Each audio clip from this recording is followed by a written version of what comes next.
Now, no, I'm not going to be talking about specifically life purpose or how to find your life purpose or what it's going to be or what it is.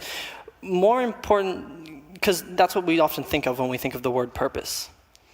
But instead, I'm going to be talking about how to feel purposeful.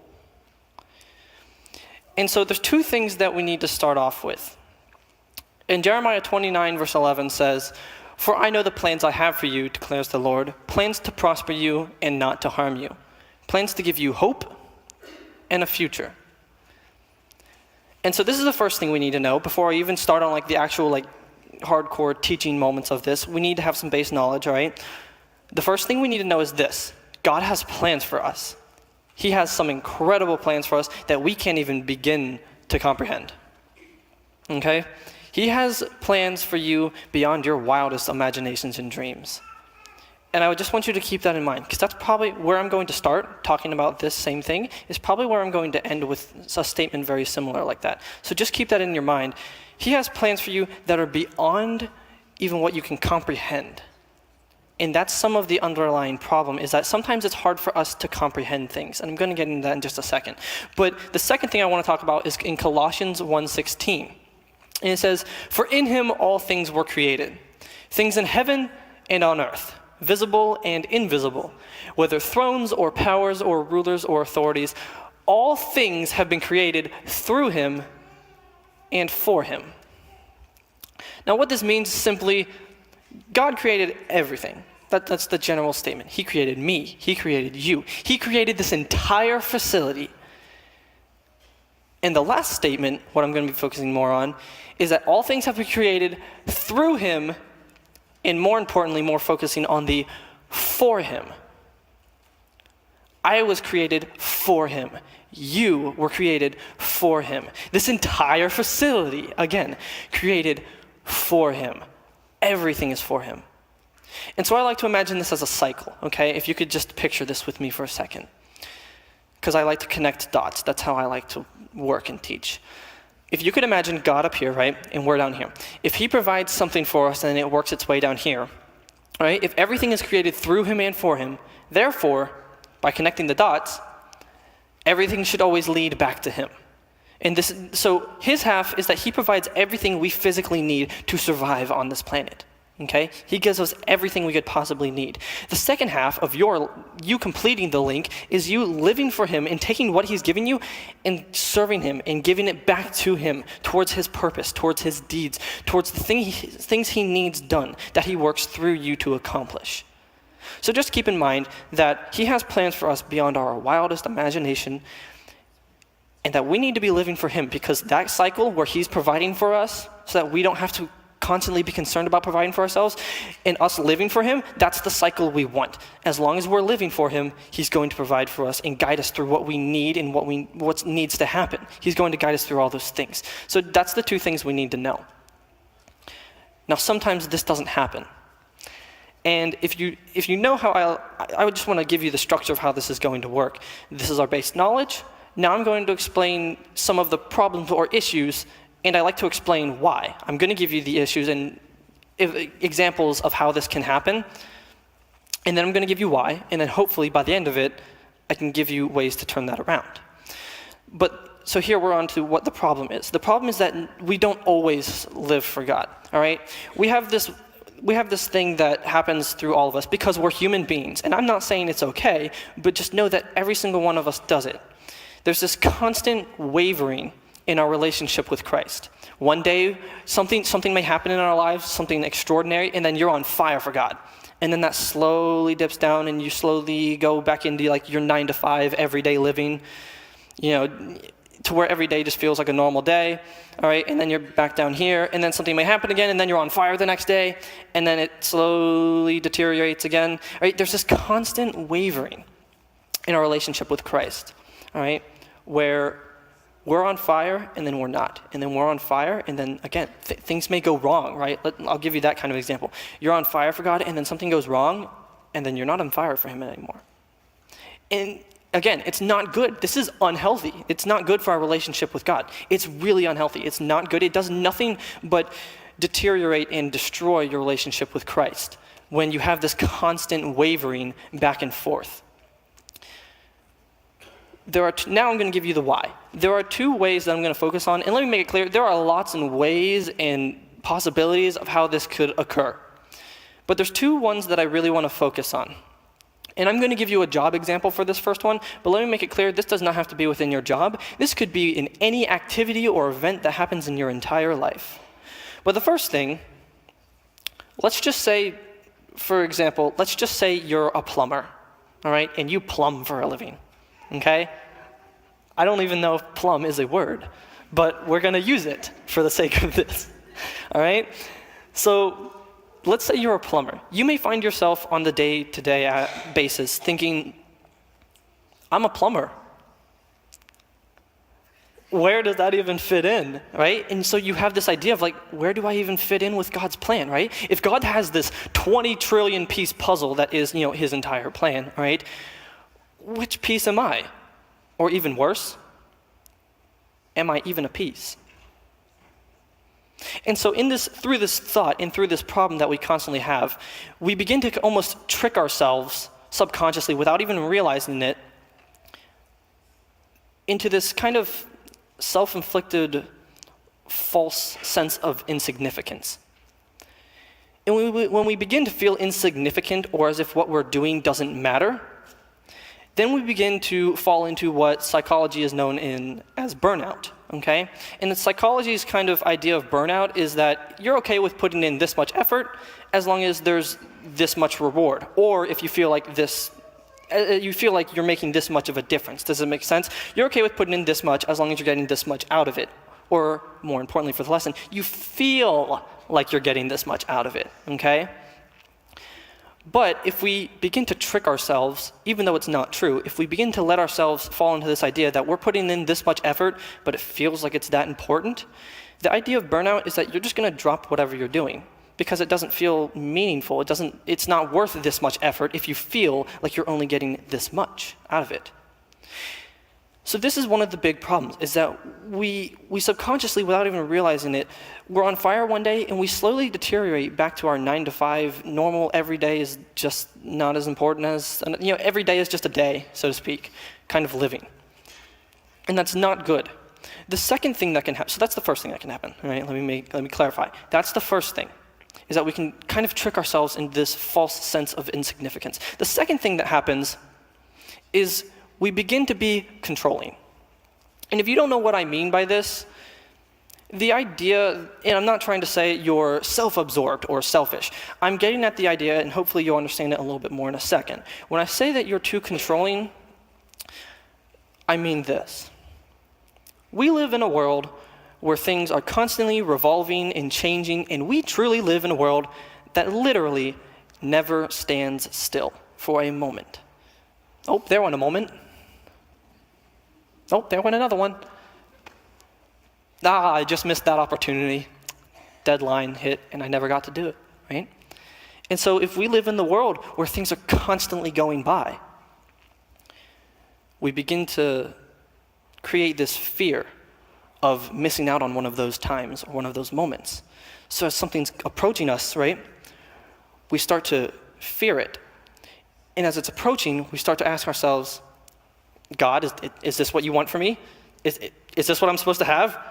Do you want me to take it or not? And you don't know. And then you wait till like the very last second, and then you grab it. And you hold on to it really tightly. And then as another one approaches, you grab that one too. And you're grabbing all of them, right? Because you don't know if you're supposed to have them or not.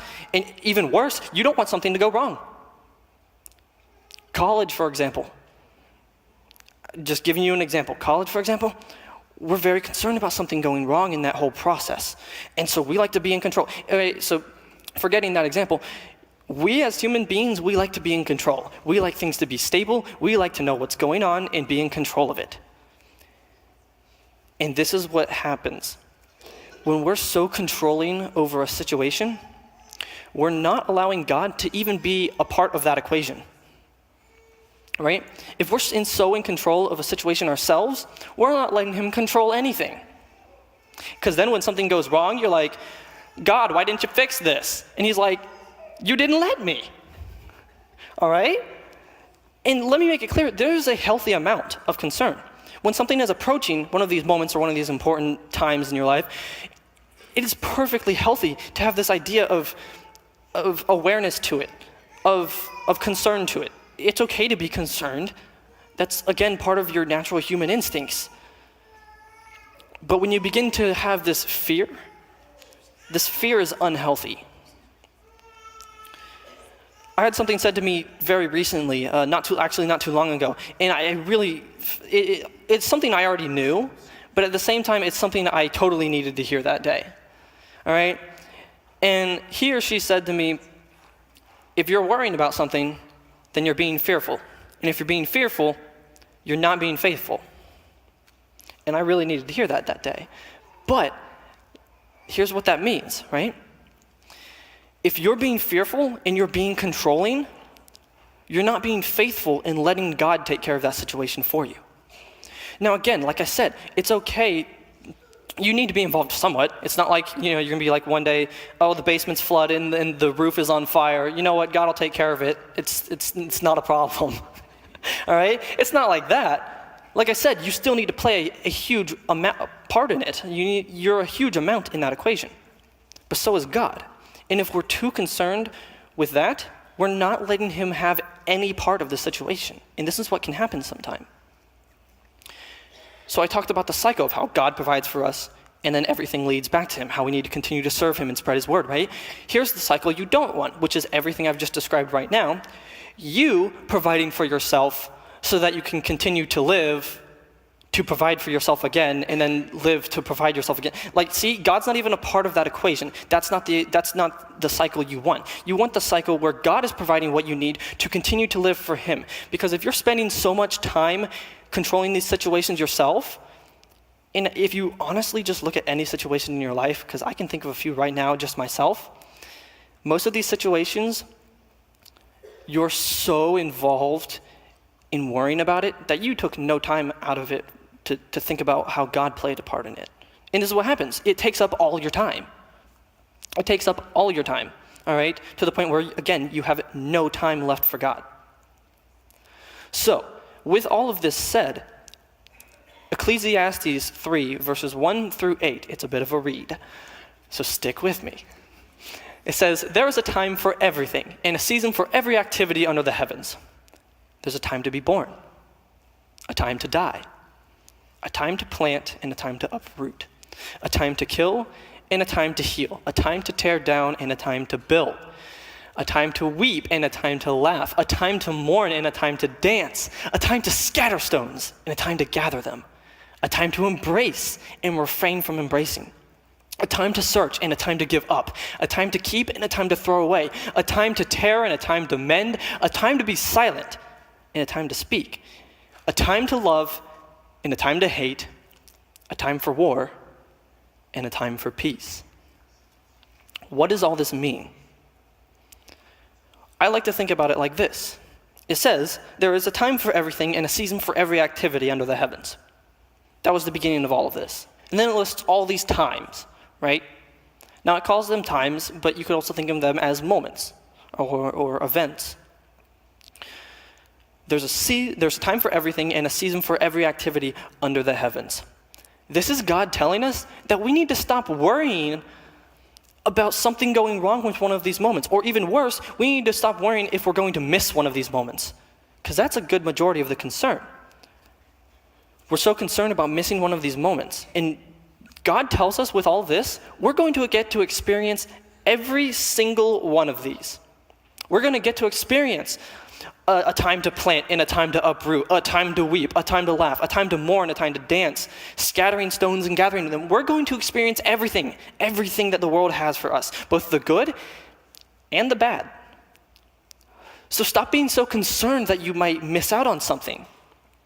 Because when you're so fearful that you're going to miss out on something, or that something important, you might miss something important from your own life, when you start being so fearful about that, you're not letting God play a part in it at all. And I like to think of this as a timeline, okay? So if you could think of this as a timeline where it starts here and ends here, right? And God's planning out, he has this perfect plan for you, like I said in the beginning, all right? He has this perfect plan for you. I'm going to give you that moment there, in this event here. And I really want you to experience this here because that's going to mold you into a person, right? And then I'm going to give you this here as well, right? But let's say before we even get to the first thing, we're looking at this third thing, and we're kind of worried about it. And so we grab it before we even got the first thing. Now God's looking at this plan, and he's like, what did you do? You messed everything up. I had this perfect plan set up. It kind of goes along with the verse that says not to be anxious for things, right? Because we can't predict the future. We can't. God can, but we can't. We have no idea what the heck's going to happen tomorrow. Anything in the world could happen tomorrow. Who knows? So as things are flying by, and they're flying by faster than we can possibly think about them, we have this tendency to try and grab one. But what can happen sometimes is when you're so concerned about missing one of those moments, two things can happen. One, you can take one that maybe God didn't mean for you to have yet. Or even worse, you might take one that he didn't want for you to have in the first place at all. So this is why. This is why this sometimes happens. And this does nothing but destroy our relationship with Christ. It does nothing. If anything, that's another cause of this constant wavering. Maybe we grab one thing that he wanted us to have, and so we're on fire because that went really well. But then maybe we grab something that we shouldn't have had, and then it's down here again. This is why we have these up and down moments of on fire, and then sometimes feeling so insignificant. So I want to jump to Jeremiah 32:19. Great are your purposes, and mighty are your deeds. Your eyes are open to the ways of all mankind, and you reward each person according to their conduct and as their deeds deserve. Now I want to give you the context here because this is taken out of context because I didn't want to have another 8-verse example, all right, for the sake of you. The context here is that this is talking about God. This is describing God, okay? Great are his purposes and mighty are his deeds. His eyes are open to the ways of all mankind, and he rewards each person according to their conduct and as their deeds deserve. This is talking about him, okay? So now you know the context. Again, I like to connect the dots, okay? If you could picture this for me for a second, because this is the mind-blowing part. How does God work here on this earth? How does he get his deeds and his events that he needs to happen done? Now, yes, there is like the less than 1% of the time where God, in our perception of how things work, okay? Who knows how it actually works? We will never know until we're up there, and even then we probably still can't understand it, all right? But in our perceptions of things, we like to call these miracles, where God just snaps his fingers and something happens and there's no explaining it whatsoever. But those are very rare amounts of time. See, God works through us a majority of the time. And I don't mean just like 51% a majority. I'm talking 90% majority, okay? He works through us. He works through each and every single one of you. We are truly soldiers.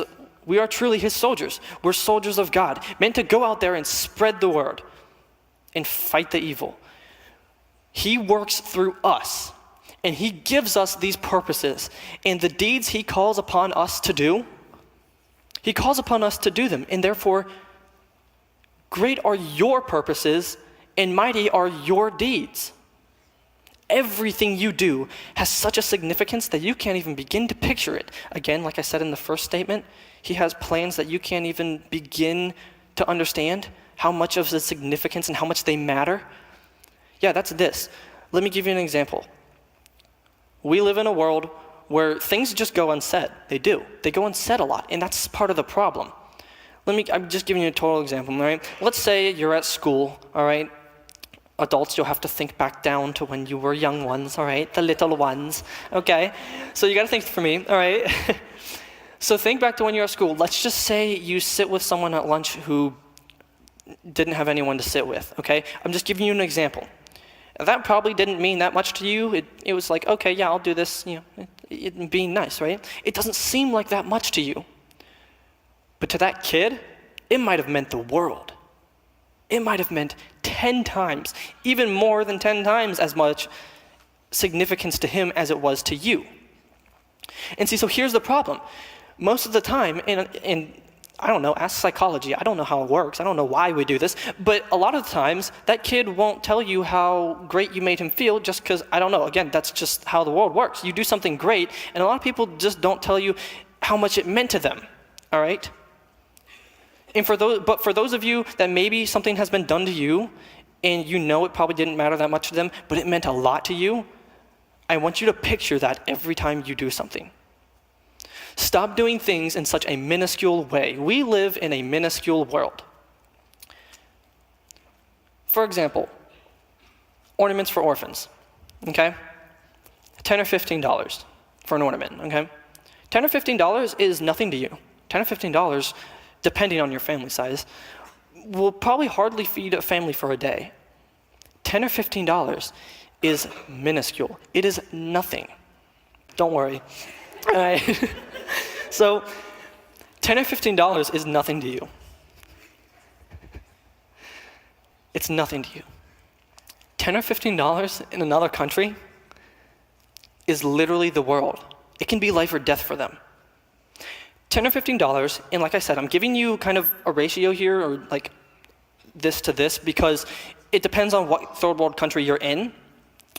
But for this, for example, $10 or $15 supplies about 1.5 to about 2 1/3 months. And again, this is by what I've been told and my own kind of estimations, about 1.5 to 2 1/3 months of supplies for one of these widows and orphans out there. And I'm not talking just food. I'm talking food, water, shelter, clothing.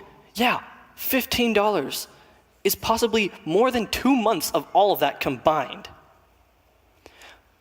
So if there's one thing I want you to get out of what I've said today, is to stop doing things as if they don't matter, because normally everything you do probably matters 10 times as much to someone else as it did for you. And this is the problem. We think that what we do is insignificant, but it matters so much. $10 or $15 is nothing, and it literally can save someone's life. Stop doing things in such a insignificant and minuscule way. So with that said, stop doing things as if they're such an insignificant, minuscule thing. Start doing everything as if that matter is multiplied by 10, because it literally is. What you do is multiplied by at least 10 in importance to someone else. So with that said, thank you all very much for your attention. Listening to something that's very important to me and something that really matters a lot to me when I was putting this together.